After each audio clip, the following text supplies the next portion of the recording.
চাচি আমাকে একবার বলেছিলেন যে তিনি অন্ধকারে একা থাকতে খুব ভয় পান, তাই তিনি প্রায়ই আমাকে তার ঘরে ডেকে নিয়ে যেতেন। একদিন বাড়িতে আমাদের দুজন ছাড়া আর কেউ ছিল না। হঠাৎ প্রচণ্ড ঝড় ও বৃষ্টি শুরু হল। চাচি আমাকে তার ঘরে ডাকলেন। যখন ঘরে ঢুকলাম, চাচিকে দেখে আমি চমকে গেলাম, কারণ তিনি অনেক সুন্দর ছোট জামা পরেছিলেন। চাচা তখন কয়েক মাসের জন্য বাইরে গিয়েছিলেন কাজের খাতিরে। চাচি আমাকে একদিন অন্ধকারে অজুহাতে তার ঘরে ডেকেছিলেন। এক রাতে যখন আমি ও চাচি ঘাটে ঘুমাচ্ছিলাম, মাঝরাতে হঠাৎ করে আমি কিছু অদ্ভুত অনুভব করলাম। চোখ খুলতেই যা দেখলাম তাতে আমি অবাক হয়ে গেলাম। তারপর চাচি আমাকে দিয়ে জোর করে বাকিটা গল্পটা শোনাচ্ছি। আমার নাম অর্ণব, আমি ২১ বছর বয়সী। আমার চাচি ছিলেন অনেক সুন্দর আর অনেক ফর্সা, যে কেউ তাকে দেখলে মুগ্ধ হয়ে যাবেন। চাচাও তার রূপের প্রেমে পড়ে তাকে বিয়ে করেছিলেন। চাচি সবসময় সাজগোজ করে থাকতেন। একাদশ শ্রেণীর পরীক্ষা দেওয়ার পরে আমার ছুটি শুরু হয়েছিল, তাই আমি বাবা মার কাছে অনুমতি নিয়ে চাচি ও চাচার বাড়িতে ছুটি কাটাতে যেতে চেয়েছিলাম। চাচার বিয়ে মাত্র ৩ মাস আগে হয়েছে, তাই আমার বাবা মা আমাকে সেখানে যেতে নিষেধ করেছিলেন। কিন্তু আমি অনেক বছর ধরে চাচার বাড়িতে যাইনি, এমনকি তাদের বিয়েতেও যেতে পারিনি, কারণ তখন আমার পরীক্ষার সময় ছিল। চাচার সঙ্গে দেখা করার জন্য আমি খুব আগ্রহী ছিলাম এবং নতুন চাচিকে দেখতে চাইছিলাম। বাবার কথা ছিল যে আমরা পরে কখনো দেখা করতে পারব, কিন্তু আমি তখনই যেতে চাইছিলাম। শেষ পর্যন্ত অনেক বুঝিয়ে বাবা চাচার বাড়িতে যাওয়ার জন্য রাজি করালেন। মাঝে মাঝে ভাবি হয়তো ভালো হতো যদি তখন চাচার বাড়িতে না যেতাম, কারণ এত কম বয়সে চাচি আমার সাথে এমন কিছু করবেন যা আমি ভাবতেও পারিনি। একটি নতুন অভিজ্ঞতার সন্ধানে আমার জীবনে একটি গুরুত্বপূর্ণ দিন এসেছিল। তা ছিল শনিবারের একটি দিন, যখন আমার বাবা আমাকে চাচার বাড়িতে নিয়ে গিয়েছিলেন। কিন্তু আমাদের পৌঁছানোর পর দেখি বাড়ির বাইরের দরজা তালা বন্ধ। মনে হলো চাচি হয়তো কোথাও গেছেন। বাবার ফোন করার পর জানতে পারলাম তারা শপিং করতে বেরিয়েছেন এবং বাড়িতে ফিরতে কিছুক্ষণ লাগবে। তাই আমরা বাড়ির বাইরে দাঁড়িয়ে তাদের জন্য অপেক্ষা করতে লাগলাম। প্রায় ২ ঘন্টা পর চাচা চাচি বাড়িতে পৌঁছালেন। বাবা বাইরে গিয়ে তাদের সঙ্গে দেখা করলেন আর চলে গেলেন আমাকে রেখে। আমরা সবাই একসঙ্গে বাড়ির দিকে ফিরতে শুরু করলাম। চাচি তখন স্কার্ফ দিয়ে মুখ ঢেকেছিলেন এবং চাচার বাইকে বসেছিলেন। আমি দেখতে পেলাম চাচি অনেক সুন্দরী। চাচা ছিলেন সাধারণ দেখতে, কিন্তু চাচি সত্যিই সুন্দর ছিলেন। অন্যদিকে চাচা হঠাৎই আমাকে ডাকলেন, অর্ণব, কি দেখছ তুমি? অনেকক্ষণ ধরে তোমাকে ডাকছি। তার ডাকে আমি কিছুটা অপ্রস্তুত হয়ে গেলাম, তবে দ্রুত সামলে নিয়ে বললাম আমি ভালো আছি এবং চাচাকে সালাম করলাম। এতদিন পর আমাকে দেখে চাচা খুবই খুশি হলেন। মনে হচ্ছিল যেন আমরা অনেক দিনের পরিচিত। এখন ২ দিন ধরে চাচার বাড়িতে ছিলাম। চাচি আমার প্রতি পুরোপুরি যত্নশীল ছিলেন এবং আমার জন্য সব কিছু ঠিক রাখছিলেন। চাচা ও চাচিকে দেখে মনে হচ্ছিল আমি নিশ্চয়ই আমার ছুটির পুরো সময় এখানেই কাটাব। তবে আমি জানতাম না যে আমার এই সিদ্ধান্ত পরবর্তী সময়ে এমন একটি মোড় নিতে পারে যা আমার জীবনকে পুরোপুরি পরিবর্তন করে দিবে। আমি আশা থেকেই লক্ষ্য করছিলাম চাচি আমার সঙ্গে অন্যরকমভাবে চলাফেরা করতেন। আমার কাছে বিষয়টা অবাক করার মতো ছিল। আমি মাঝে মাঝে তার দিকে চেয়ে থাকতাম। আমি মনে মনে ভাবতাম এসব চাচির কাছে সামান্য, কারণ তিনি শহরে থাকেন আর শহরের সবাই এরকমভাবে চলাফেরা করে। আমার কাছে অন্যরকম লাগত, কারণ আমি গ্রাম থেকে এসেছি। সেখানে কেউ এভাবে চলাফেরা করত না। আমি আসার পর থেকেই চাচি আমার অনেক কাছাকাছি থাকতে শুরু করেছিলেন। তার এমন ব্যবহারে আমি মাঝে মাঝে ভাবতাম আমরা অনেক আগে থেকেই পরিচিত। তৃতীয় দিন সকালে যখন আমি ঘুম থেকে উঠলাম, তখন বেলা ৪টা। ঘর থেকে বেরিয়ে দেখি চাচা ব্যাগ গোছাচ্ছেন। তাকে ব্যাগ গোছাতে দেখে আমি জিজ্ঞাসা করলাম, চাচা, আপনি এত সকালে কোথায় যাচ্ছেন? চাচা বললেন যে তাকে একটি জরুরি কাজে ২ মাসের জন্য বিদেশে যেতে হচ্ছে। আমি হতাশ হয়ে বললাম, কি বলছেন চাচা? আমি তো এখানে মাত্র ২ দিন হলে এসেছি এবং আপনি এত তাড়াতাড়ি চলে যাচ্ছেন। আমি আপনাকে যেতে দেব না। চাচা আমাকে বোঝাতে লাগলেন, এটা আমার জন্য একটি গুরুত্বপূর্ণ সুযোগ। যদি আমি হারিয়ে ফেলি তাহলে আমি নিজেকে মূর্খ মনে করব। এই প্রজেক্টের কাজের অভিজ্ঞতা আমাকে ভবিষ্যতে একটি ভালো পদে এনে দিতে পারে। চাচার কথার গুরুত্ব বুঝতে পেরে আমি আর কিচ্ছু বললাম না। বললাম, ঠিক আছে, আজ সন্ধ্যা আমি বাবাকে জানিয়ে দিচ্ছি এবং আমি নিজের বাড়ি চলে যাব। বাবা এসে আমাকে নিয়ে যাবে, কারণ আপনি না থাকলে আমি এখান থেকে কি করব। চাচা বললেন, অর্ণব, এখন আমি চলে যাচ্ছি, তুমি এখানেই থাকবে এবং তোমার চাচির খেয়াল রাখবে। আমার ফিরে আসা পর্যন্ত তোমাকে এখানেই থাকতে হবে। তার কথা শুনে আমি অবাক হয়ে গেলাম। চাচা না থাকলে আমি আর চাচি বাড়িতে একা কিভাবে থাকব? চাচা আরও বললেন, মনে রেখো, তোমার চাচি অন্ধকার থেকে ভয় পান, তাই তাকে যে কোনোভাবে সাহায্য করতে দ্বিধা করবে না। আমি তখন কিছুটা অস্থির হয়ে পড়েছিলাম এবং চাচি মানে অন্ধকারে ভয়, এটা আমার কল্পনাতেও ছিল না। চাচি সম্পর্কে নতুন তথ্য আমাকে কিছুটা হতাশ করেছিল। প্রথমে তো আমি রাজি হতে চাইছিলাম না, কিন্তু চাচার জোর করার জন্য তার কথা আমাকে শুনতেই হলো। তারপর আমি চাচির দিকে তাকালাম। আমার কথা শোনার পর চাচি আমার দিকে তাকিয়ে অদ্ভুতভাবে হাসছিলেন।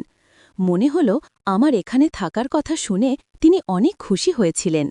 আমি চাচাকে সাহায্য করতে লাগলাম, তার কাপড় গুছিয়ে রাখতে এবং পরে তাদের বিমানবন্দরে পৌঁছে দিল। চাচাকে বিদায় জানিয়ে আমিও চাচি বাড়িতে ফিরলাম। বাড়িতে তখন শুধু আমি এবং চাচি। আমি চাচার সঙ্গে শহরে ঘুরে বেড়ানোর পরিকল্পনা করেছিলাম, কিন্তু চাচা বেরিয়ে যাওয়ায় সবটা ভেস্তে গেল। তবে এটি ভাবার চেয়ে বেশি গুরুত্বপূর্ণ হল চাচি। চাচা যাওয়ার পর রাতে নিজের ঘরে বসে মোবাইলে নাটক দেখেছিলাম। কিছুক্ষণ পর নাটক দেখে বিরক্ত লাগল। ভাবলাম টিভি দেখা যাক, তাই বসার ঘরে গিয়ে টিভি চালিয়ে বসলাম। একটু পর চাচি এসে হেসে বললেন, কিরে অর্ণব, চাচা চলে যাওয়ার পর কি এই বাড়িতে তোমার মন বসছে না? চাচি আমার পাশে এসে গল্প করতে থাকলেন। তার কথাগুলো শুনতেও আমার অনেক ভালো লাগছিল। আমি ভাবিনি যে চাচি আমার সাথে এত ফ্রি হয়ে কথা বলবেন। একদিন চাচি আমাকে বললেন, চলো বাইরে একটু ঘুরে আসি। চাচি স্কুটি নিয়ে বের হলেন, আর চাচি স্কুটি চালাচ্ছেন আর আমি পিছনে বসেছিলাম। এতে চাচি খানিকটা অস্বস্তিতে পড়েছিলেন। আমি ঠিক বুঝতে পারছিলাম না এটার মানে কি হতে পারে। বাড়িতে ঢুকে দরজা বন্ধ করার পর হঠাৎ ঘরের সব আলো নিভে গেল। চারপাশ অন্ধকারে ঢেকে গেল। মুহূর্তে আমি তখন চাচির পিছনে দাঁড়িয়েছিলাম। ভয়ে চাচি আমাকে শক্ত করে ধরে ফেললেন। তার এই আচরণে আমি কিছুটা বিস্মিত হয়ে গেলাম।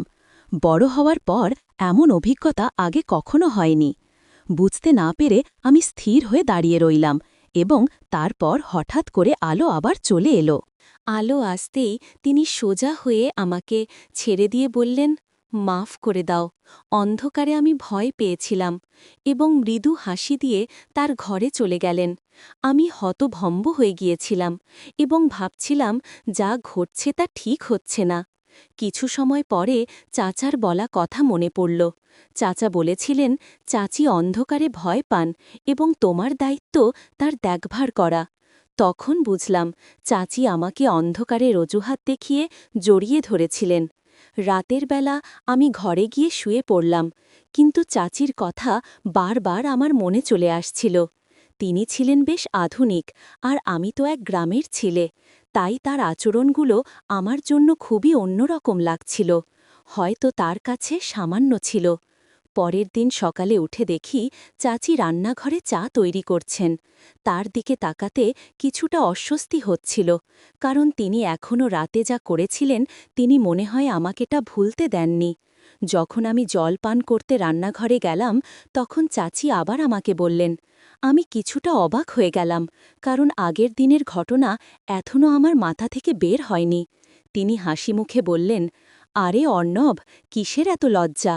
আমি তোমার চাচি, আর চাচির কাছে কোনো কিছু লজ্জা করতে হয় না। কিন্তু গতরাতে আমি সত্যি খুব ভয় পেয়েছিলাম। যদি তোমার খারাপ লাগে তবে আমাকে মাফ করে দিও। তুমি আমার ভাতিজা, আমার ছেলের মতো, এবং আমি তোমার চাচি, তাই তোমার সন্দেহ অধিকার আমার আছে। চাচির এই আচরণে আমি কিছুটা হাসলাম, কিন্তু তার এমন আচরণগুলি আমার মনের নতুন এক অনুভূতি তৈরি করতে শুরু করল। আচমকা মনে হলো আমি এখন বড় হয়ে যাচ্ছি, আর চাচা হয়তো বুঝতে পারেননি যে চাচি এমন কিছু করতে পারেন। কিছুদিন পরে এক সন্ধ্যায় মোগলাই খাবার ইচ্ছা হলো। ভাবলাম চাচিকে বলবো, তাই তার ঘরের দিকে গেলাম। চাচির ঘরের দরজা সামান্য খোলা ছিল, তাই অনুমতি ছাড়াই ঢুকে পড়লাম। তিনি বালিশে হেলান দিয়ে মোবাইলে দেখছিলেন, আর তাকে এই অবস্থায় দেখে আমি কিছুটা অস্বস্তি অনুভব করছিলাম। দরজার কাছে দাঁড়িয়ে আস্তে করে তাকে ডাকলাম, কিন্তু তিনি শুনলেন না। মোবাইলে মনোযোগ থাকার কারণে আমার ডাক তার কানে পৌঁছায়নি। একটু সাহস সঞ্চয় করে ধীরে ধীরে তার পাশে গিয়ে দাঁড়ালাম। আমি যখন চাচির মোবাইলের দিকে তাকালাম, তখন চোখ কপালে ওঠার মতো অবাক হলাম। যা দেখেছিলাম তা আমার কাছে একদম নতুন ছিল। খানিকটা অস্বস্তি হচ্ছিল, তাই তাড়াতাড়ি দরজার কাছে ফিরে গিয়ে চাচিকে একটু জোরে ডাকলাম। চাচি হঠাৎ চমকে উঠে বসে পড়েন এবং কিছুটা বিস্মিত হয়ে বললেন, কি হয়েছে? আমি বিষয়টা এড়িয়ে গিয়ে শুধু বললাম, কিছু না। তারপর নিজের ঘরের দিকে চলে গেলাম।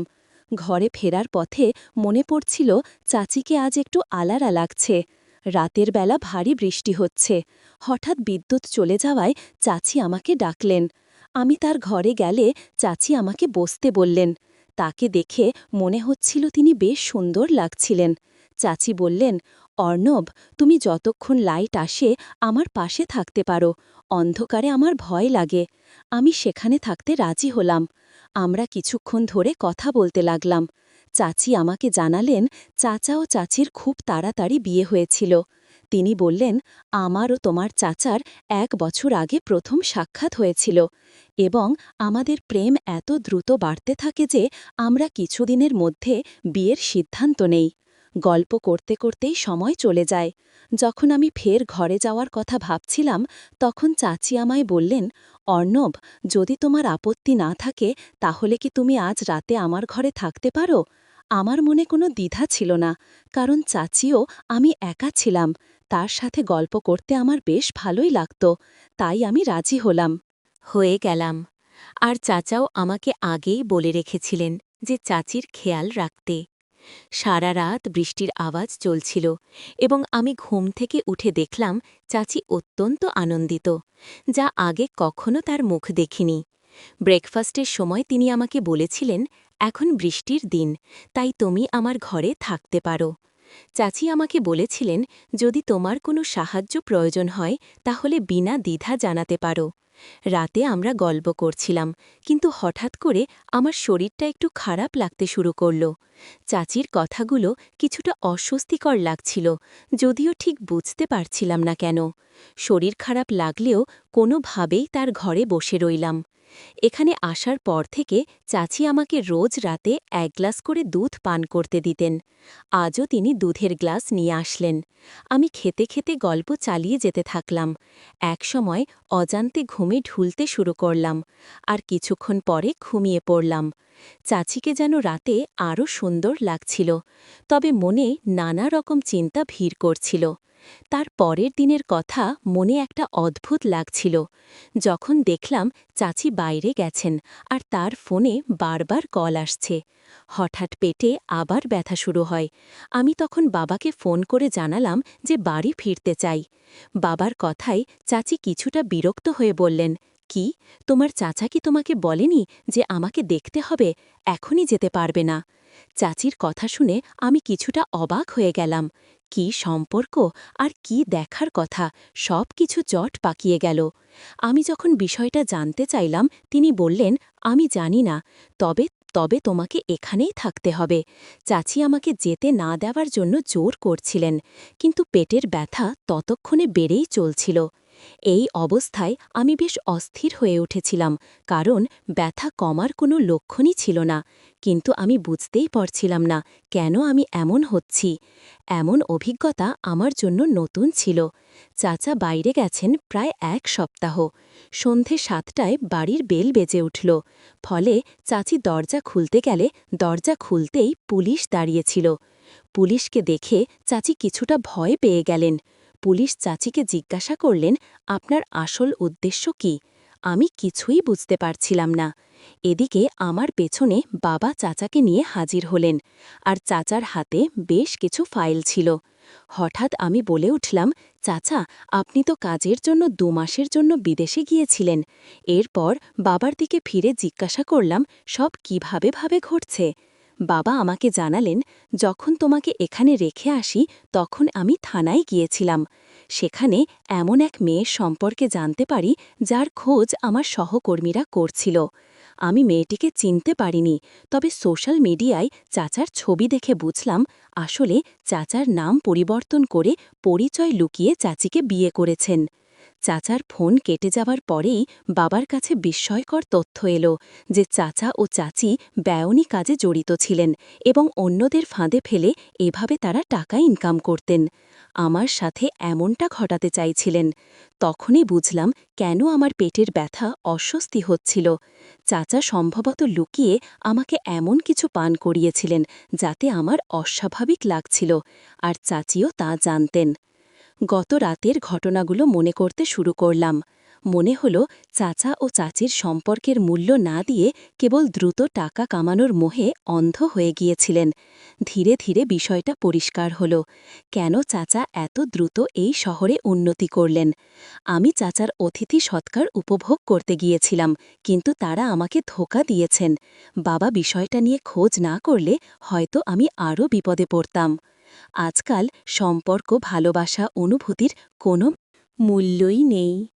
মনে হয় সবাই নিজের সাথেই চলে। তাই যা এক সময় ছিল এখন আর তা নেই। এই গল্পে প্রিয়জন বা আত্মীয় ছদ্মবেশে থাকা মানুষও ক্ষতি করতে পারে। ফলে এমন কারোর প্রতি অন্ধভাবে বিশ্বাস না করে প্রতিটি সম্পর্ক সতর্কতার সাথে পর্যবেক্ষণ করা প্রয়োজন। বন্ধুরা, আজকের গল্পটি কেমন লাগল তা অবশ্যই কমেন্ট করে জানাতে ভুলবেন না। আর এরকম নতুন নতুন গল্প পেতে চ্যানেলটিকে সাবস্ক্রাইব করে পাশে থাকবেন। ধন্যবাদ।